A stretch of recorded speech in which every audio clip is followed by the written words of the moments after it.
നിങ്ങളുടെ ഫേവറേറ്റ് സീരിയലുകൾ ടിവിയിൽ വരുന്നതിന് മുൻപേ സൺ നെക്സ്റ്റ് ആപ്പിൽ കാണാം. ഇനി എല്ലാവർക്കും മുൻപേ കാണൂ. ഇപ്പോൾ തന്നെ സൺ നെക്സ്റ്റ് ആപ്പ് ഡൗൺലോഡ് ചെയ്ത് സബ്സ്ക്രൈബ് ചെയ്യൂ.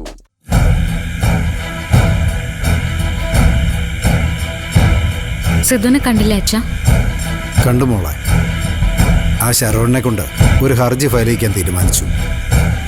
അപ്പോ ശരത്തിന്റെ കൗണ്ട് ഡൗൺ തുടങ്ങി എന്ന് വേണമെങ്കിൽ പറയാം. നമ്മള് കുറെ കൂടി ശ്രദ്ധിക്കേണ്ട കാലം ഇനി വരാൻ പോകുന്നത്. അവൻ ജയിലിലാവുന്നത് വരെ നമ്മൾ സൂക്ഷിക്കണം. അവനെന്തായാലും നമ്മുടെ നീക്കങ്ങളൊക്കെ മണത്തറിയും. അവൻ പേടിച്ചിവിടുന്ന് മുങ്ങുമെന്ന എൻ്റെ പേടി. അവനിവിടുന്ന് പോയാൽ അതോടെ എല്ലാം അവസാനിക്കും. അവന് രക്ഷപ്പെടാൻ പറ്റരുത്. ആ വിധത്തിൽ വേണം അവനെ കുരുക്കാൻ. പോലീസ് അവനെ സഹായിച്ചാൽ മാത്രമേ ഇനി അവന് രക്ഷപ്പെടാൻ പറ്റൂ. അതിനുള്ള സാധ്യത വളരെ കുറവാച്ചാ. 2 പോലീസ് ഓഫീസർമാരെയാ അവൻ കൊന്നിരിക്കുന്നത്.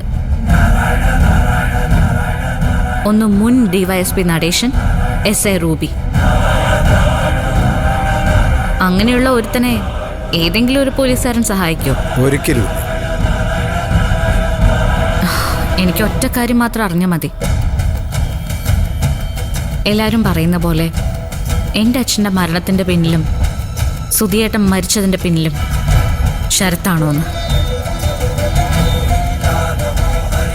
അങ്ങനെയാണെങ്കിൽ അവനെ ഒരു കോടതിക്ക് ഞാൻ വിട്ടുകൊടുക്കില്ല. പിന്നെ വിചാരണയൊന്നുമില്ല, ശിക്ഷിക്കും. കിട്ടാവുന്നതിൽ വെച്ച് ഏറ്റവും വലിയ ശിക്ഷ തന്നെ ഞാനവന് കൊടുക്കും.